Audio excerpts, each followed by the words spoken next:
বাঙালি মাত্রই ভোজন রসিক। এই এমন এক জাতি যাদের কাছে উদযাপনের প্রাথমিক শর্তই হলো খাবারের চমক।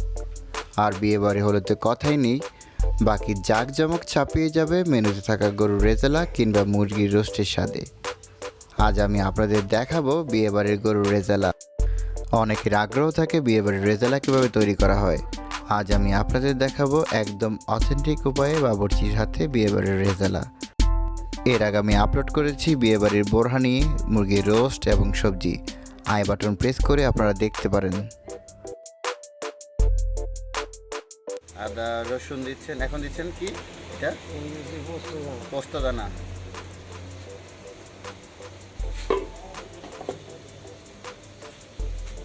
এখন দেওয়া হচ্ছে কাঠবাদাম বাটা, এখন চীনাবাদাম বাটা।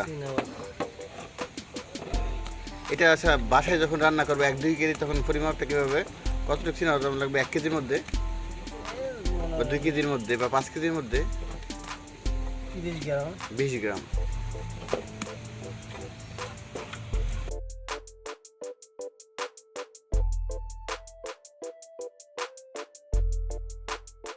এখন দেওয়া হচ্ছে জিরা বাটা, লং, দারচিনি, তেজপাতা। মারো লাগা নাম বাসা আছে মারো। আলু বোখরা ও কিশমিশ দেওয়া হলো এর মধ্যে কিছু পরিমাণ। এখন দেওয়া হচ্ছে টেস্টিং সল্ট। এখন দেওয়া হচ্ছে গরম মশলা।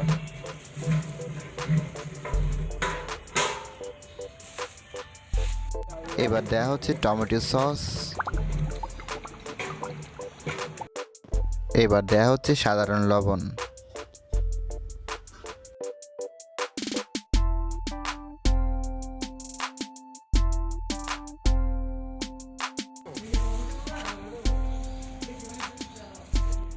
এবার দেওয়া হচ্ছে মরিচ ও হলুদের পাউডার।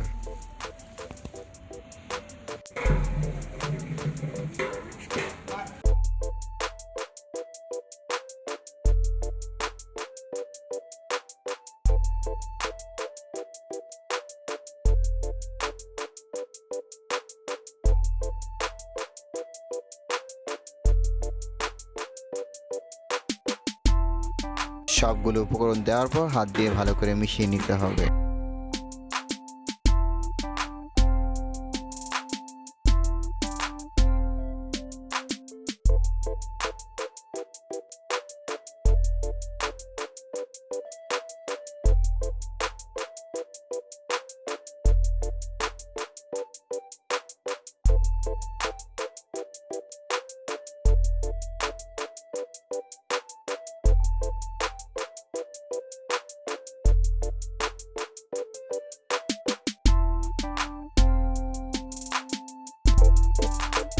এবার দেওয়া হচ্ছে টক দই ও গরুর দুধের সরটা ফেটিয়ে নিতে হবে ব্লেন্ডারে ব্লেন্ড করে।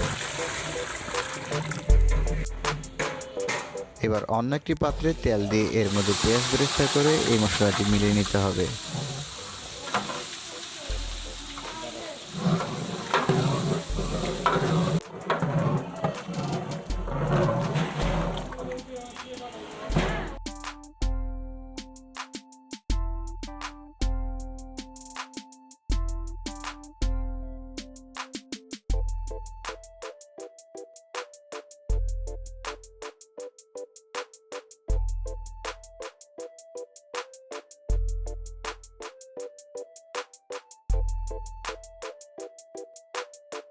অল্প জালে মশলাগুলো কষিয়ে নিতে হবে।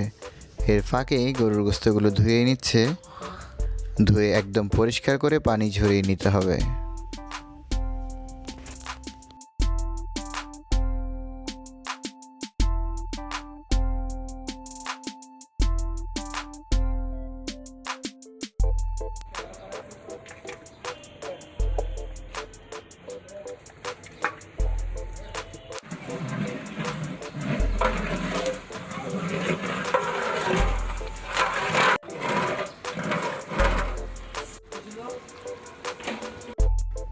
মশলাগুলো কষানোর পর যখন দেখবেন তেল উঠে এসেছে উপরে, তখন বুঝবেন মশলাগুলো কষানো হয়ে গেছে।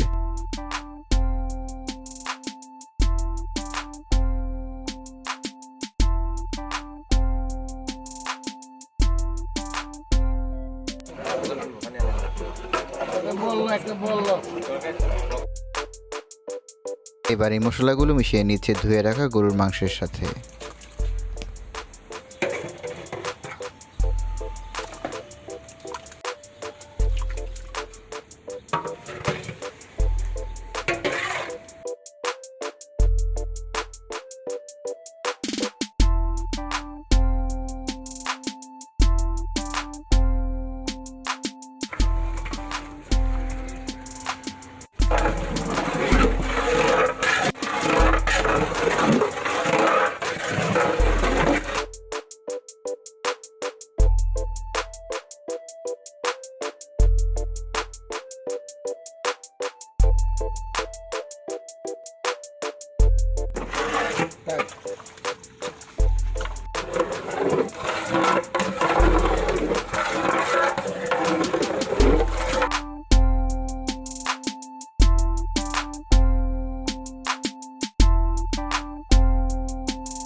রান্না হয়ে গেল গরুর গোশতের রেজালা।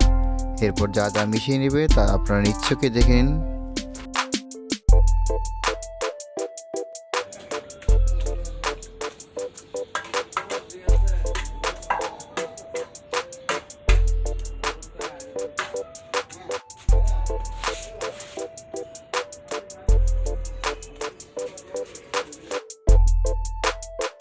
থেকে নামিয়ে কাঁচামরিচ ও পেঁয়াজ বেরেস্তা মিলিয়ে নিচ্ছে।